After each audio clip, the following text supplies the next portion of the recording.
Recent studies reveal that flooding occurs due to rising sea levels, river changes, farming, erosion, dams, earthquakes and global warming. In areas with poor regulations, floods result from poor planning and drainage. In this edition of Green Angle, we explore how Isheri North residents in Lagos, Nigeria, are preventing future floods after a devastating disaster. Welcome. I am Esther Makwariola.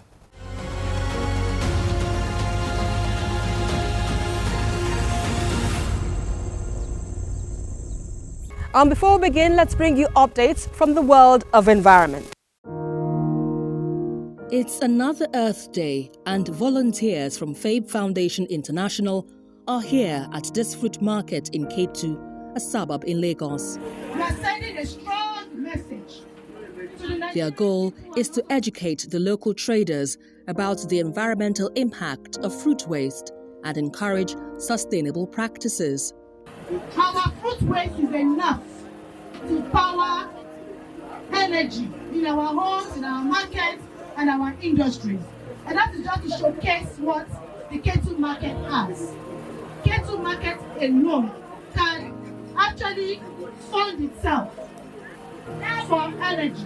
Across the globe, similar initiatives take place. Community cleanups, educational programs, and tree planting events, all aimed at fostering a healthier planet. I can see a new life. Cleanliness is next to godliness.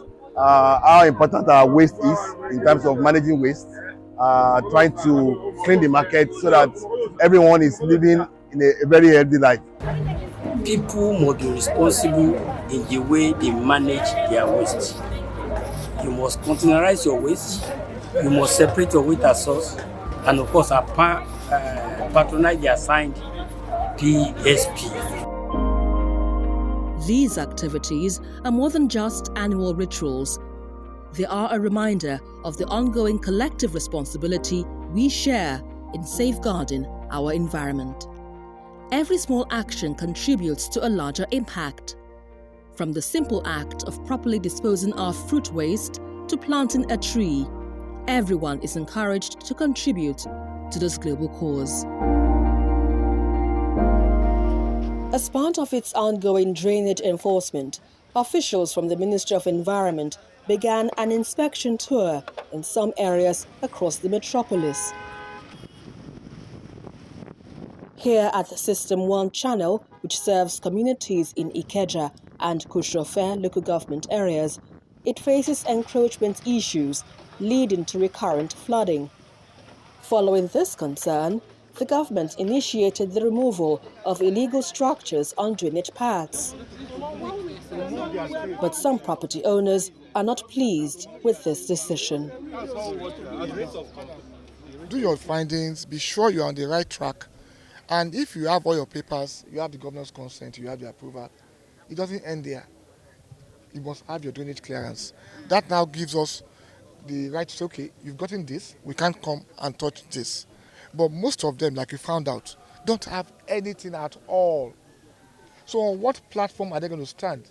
During the inspection, it was revealed that property owners were building new structures within the designated areas, and some even disregarded the contravention notices served on their property since 2021. It is so unfortunate that we have to do this. But they've been on this since 3 years ago, and the plea had always been, give us more time. So if you choose to give them even 3 months, they will say ask for more time. And the rains are coming. So it's not just taking a decision on the spot. That's not the way we operate in the environment and water resources. It's a painstaking process, and we'll get to the root of it. In the meantime, the ministry is set to commence major maintenance dredging at Okota, Fashion Bridge System 6E, located off Agor Palace Way. This dredging aims to improve water flow and remove waste that accumulates under the bridge, contributing to flooding.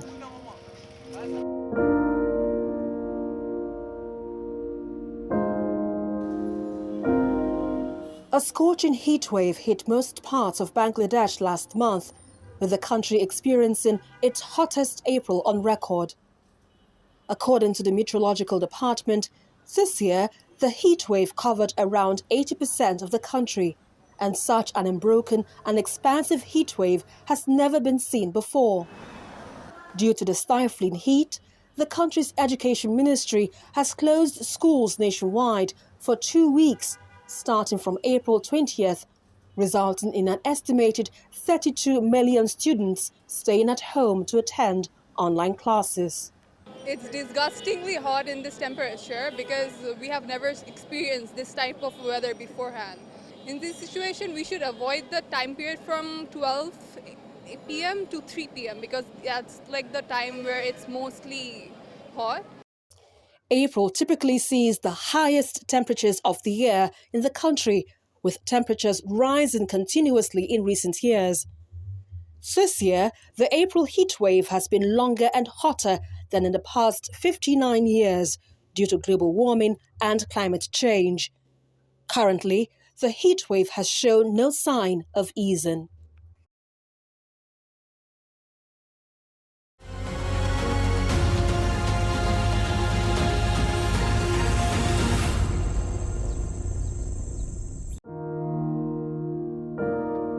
Late last year, residents of Isheri North, a boundary between Lagos and Ogun states, were forced out of their homes.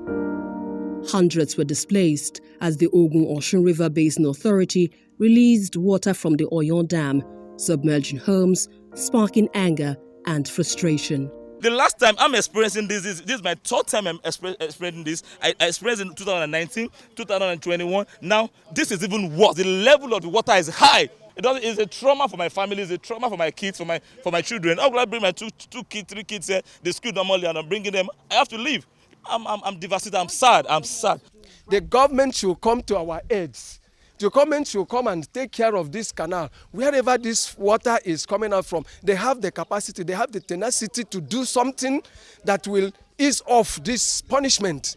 I call it punishment because they know what to do. Everybody in this environment is so bitter with the entire Ogun State government. We are bitter with federal government that this is a recurring thing on a yearly basis. For how many years now that we could not find a solution to a simple issue to allow people to stay and stay comfortably? What is the essence of government, for God's sake, if you cannot protect the inhabitants of the people? We all voted thinking that there was going to be a change, and this is the change we have. The crisis drew immediate attention from both the state and federal authorities, who visited the area and vowed to address this recurring flood issue. If the water is not released, the dam will blow off. And then you cannot imagine what the domino effect will be. We can't do it alone as Lagos State. Yes, we are the receiving end of the outlet eventually, being the coastal states. But Ogun State must be fully involved in this narrative. And then the federal government may have to also intervene. We may have to make some very, very, very hard decisions. This may not stop on time. Even if we choose to raise the land, the road infrastructure level, how about the houses? Once it's higher than the houses, they will get flooded again. Some buildings may have to give way so that the drainages can become earthfalls where water will fall into. Again, like the minister said, we're going to now have a committee of us as government and yourselves, and also the federal government, so that you also have representatives in that committee that is taking a decision on what we're going to be doing here. I can say that under President Bola Ahmed Tinubu, and with the full support of our governor, the governor of Ogun State, we will find a permanent solution to this problem. Environmental challenges are here with us for a long time, and it therefore demands on us to be more environmentally responsible. 6 months later, Isheri North now stands dry. Residents have returned. Life is seemingly back to normal again. But the memory of the flood still lingers. This community isn't just sitting back. Determined never to relive the past, they're building an embankment to shield their homes from the river's wrath, a project becoming all too necessary. In 2020, in the peak of the COVID crisis, we decided to do an embankment around the riverbank that encases us. And we did that. We did have the capacity to do concrete walls. So we used the concrete blocks. We put in concrete into it just to at least try and fortify it. And since 2020 up until last year, the concrete walls held to a large extent. And what it does is, while the river level is rising and there would have been free flow of water into the estate, the concrete walls stop this water from coming in until it goes above the level of the walls before we start feeling the effect of the flood. This year, we decided let us tackle it from both ends, use both concrete wall and use sand walls. So now you'll notice that there has been some trips of red sand that were poured along the fence line. That's what we're using now to fortify the walls such that the water will not be able to percolate through. What we thought to, combat that was okay, let's block this drainage very early. And then if you block the drainage, we also need a way to make sure that the wastewater we use in the estate gets out. So the pump was introduced to that. But because the money is kind of much, and I'm not sure we'll have what it takes to do it. So we'll do our best, but we are asking the government to come help us save our properties. Dr. Omigbadun is a retired civil engineer who owns a property in this estate. He tells me each household in this area contributed approximately 100,000 naira to facilitate this project. We have to build an embankment of at least 5 kilometers, and we need assistance from the federal government because it is the Ogun River Basin Authority that has the control of all the water in Osun State, Oyo State, Ogun State, and Lagos State. So they have the Ogun River Basin Development Authority, an agent of the federal government, is responsible, and they should take this responsibility and assist us. We are doing something for ourselves. We are spending a lot of money building walls and an embankment, and they should come to our assistance. That's what we're asking for. While the residents take proactive steps, they continue to press for government action. And as this community lays each block, their message is clear. They expect the government to uphold its promises and deliver lasting solutions. Money from the ecological fund. Right. So why don't they take money from the ecological fund? Well, we have met with them and we make suggestions to them. They agree with us that they are going to do what we suggest, but they never do it. That is the point. And I pointed this out before the ministers. That, very interestingly, in 2017 May, the Lagos State government organized a 2-day stakeholder summit where everybody came, including the people from the hydrological service and so on and so forth. University of Lagos professors were in charge of the moderators. And at the end of the summit, a communique was issued that the Ogun River Basin Development Authority should try to operate the dam in the same pattern that they were doing in the 1990s, which of course meant that they will release water in the earlier part of the rainy season, and towards the end of the rainy season, they will shut the dam and save the water so that it doesn't flood us.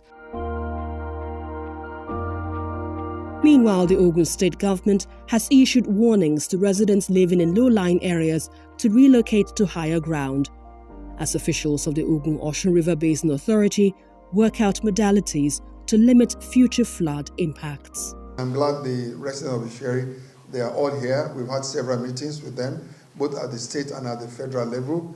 And until we solve the problem at Isheri, we remain partners in this business.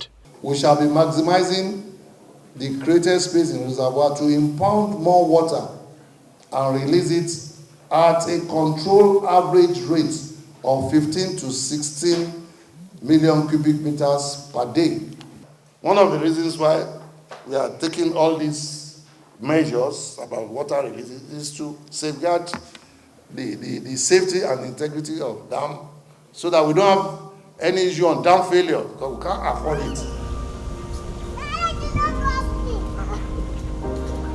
For residents in Isheri North, resilience is more than just a response. Every effort, every block laid in the embankment, and every plan set in motion is a testament to a community determined to protect its future.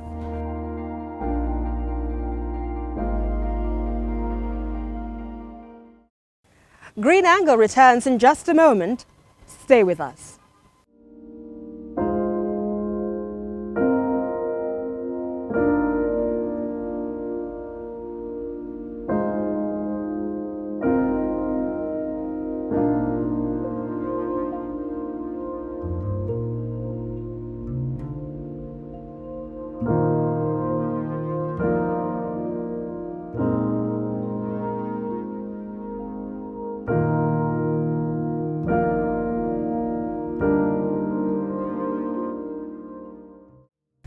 In a groundbreaking move to stop illegal ivory trade and protect Nigeria's elephants, the federal government recently destroyed 2.5 tons of seized elephant tusks and ivory. Peter Knight, founder of Wild Africa Fund, sheds light on this important action.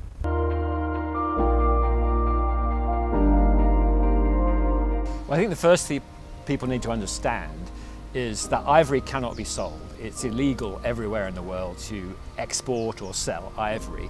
So they can't sell the ivory. So you either keep it in a safe house and a room and have security 24/7 forever, which obviously is an expense to the government and the taxpayer, or you get rid of it somehow, you put it beyond use. And so in putting it beyond use, they're saving money in the long run, they're making sure that nobody can steal that stockpile, but they're also trying to raise public awareness. And so there's been more than a dozen newspaper, TV articles about it, and it gives the government a chance to say ivory is illegal. If you are trading in it, we will catch you, we will prosecute you, and we will destroy it. So they're using it as a public awareness tool, I think, to indicate increased effort from the government of Nigeria in trying to stop illegal ivory trafficking.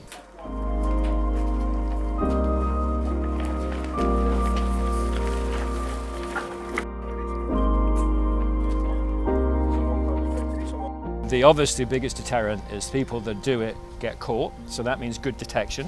And you know, customs, I think, in Nigeria have been doing a pretty good job the last few years. There's been a lot of big seizures, so the risk of getting caught now in Nigeria is much higher.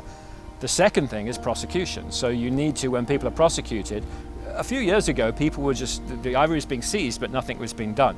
Now, the customs are pursuing criminals, you know, and they are taking them, they're prosecuting them, and the courts are doing much better sentences. So, you know, if there's a risk of going to jail for 10, 15 years, that's obviously much more of a deterrent.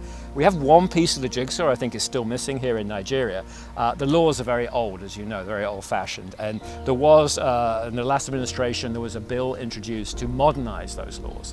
And we're very hopeful this will be reintroduced now with the new government and passed through this year. That law, as it was then, enables the government to pursue people across borders. You know, they can extradite people. And obviously, a lot of the criminals involved are not Nigerian. They're people coming using Nigeria as a transit point. So this new law, it gives more powers to seize equipment used in the smuggling. So you can take your car, you know, your property, if you've been using it for smuggling. So this new law would be a big, big deterrent. And really, if it can be passed, it would take Nigeria, you know, from being one of the biggest problem countries to actually heading up the efforts in West Africa to stop wildlife crime.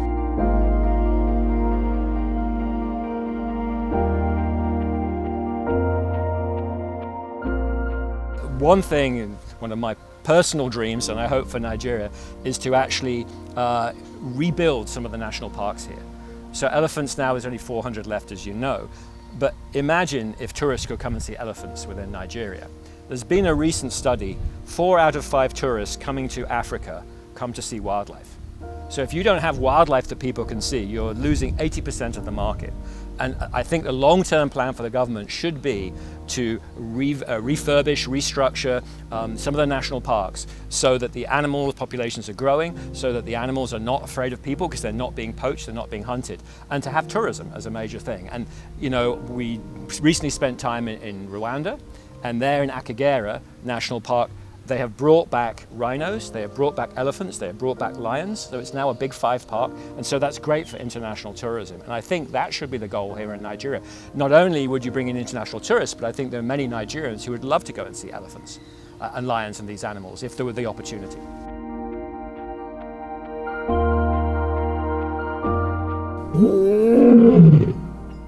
It's one thing having a forest. If the wildlife is gone, the absorption is less. So elephants, for example, forest elephants, they eat small plants, they open up the areas to more light in to grow the bigger plants, which are the ones that absorb the carbon. So they've proven now that elephants are gardeners, if you like, of the forest, and that enables more carbon absorption. So where I think Africa really has a lot to offer, it is not the biggest emitters of carbon by any means, but as absorption in natural ecosystems, maybe Africa can lead the world. And with that should also come funding. We know about carbon offset funding. I think it's evolving now biodiversity offset funding.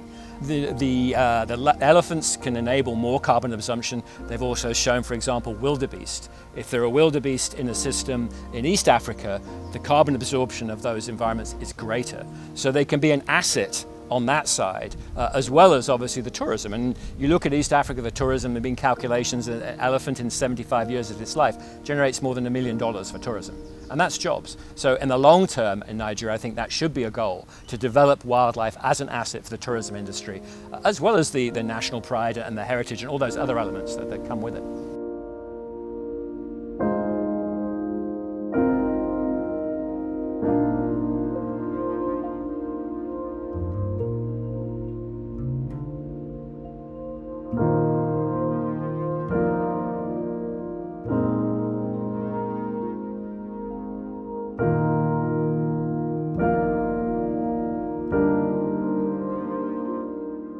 Pangolins consume ants.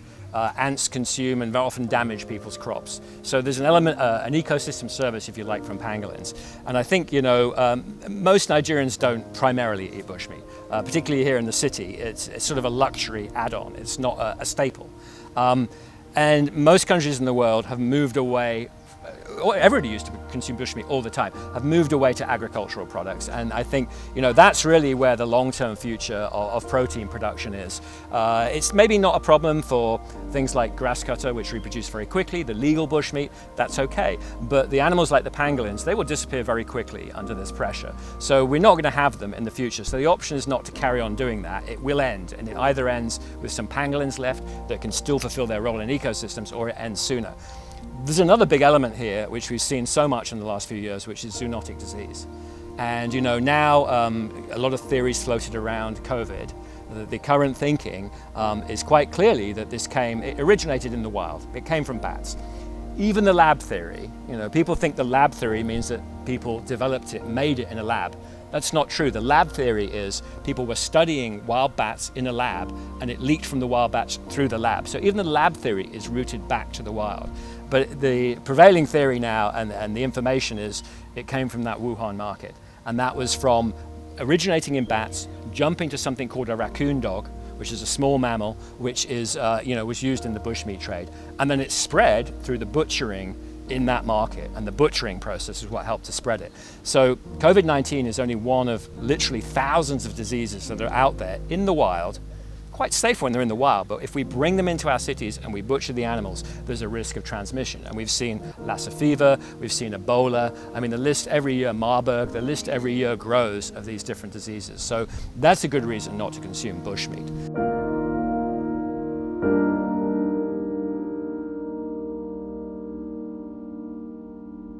Our role, if you like, to us is exposing the challenges and promoting the solutions. So making people aware of the problems and what they are, and then looking around the African continent and finding programs that are working and giving them publicity too. So when we have seen some of these chicken projects, for example, with villages that work very well. So we need to promote those to make government and people aware that there are alternatives, there are better ways to do this, which are more sustainable, they're better from a health point of view, and that's really, and they're better from the income point of view, the scalability of it. So, you know, these things are out there, we need to publicize them, and we need to encourage the governments and public sector, private sector, to get behind some of these solutions.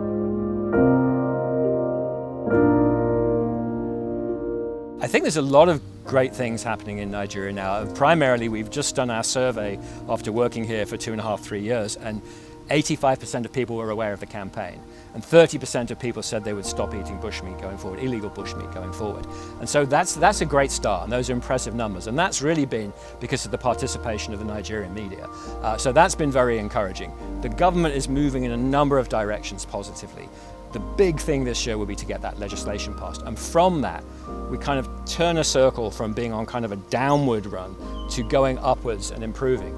The African elephant populations have stabilized now with the ivory ban, and with that, the dream for me is having one park in Nigeria where you have lions, where you have elephants, we have giraffe, and it's a lure for tourists and also a wonderful thing for Nigerians to be able to go and see their wildlife heritage.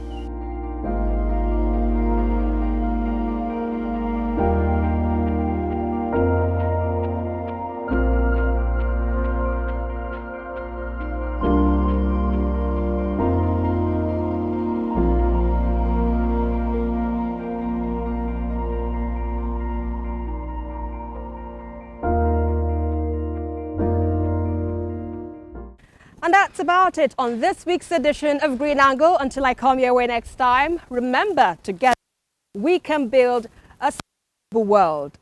I am Esther Makwariola. Bye for now.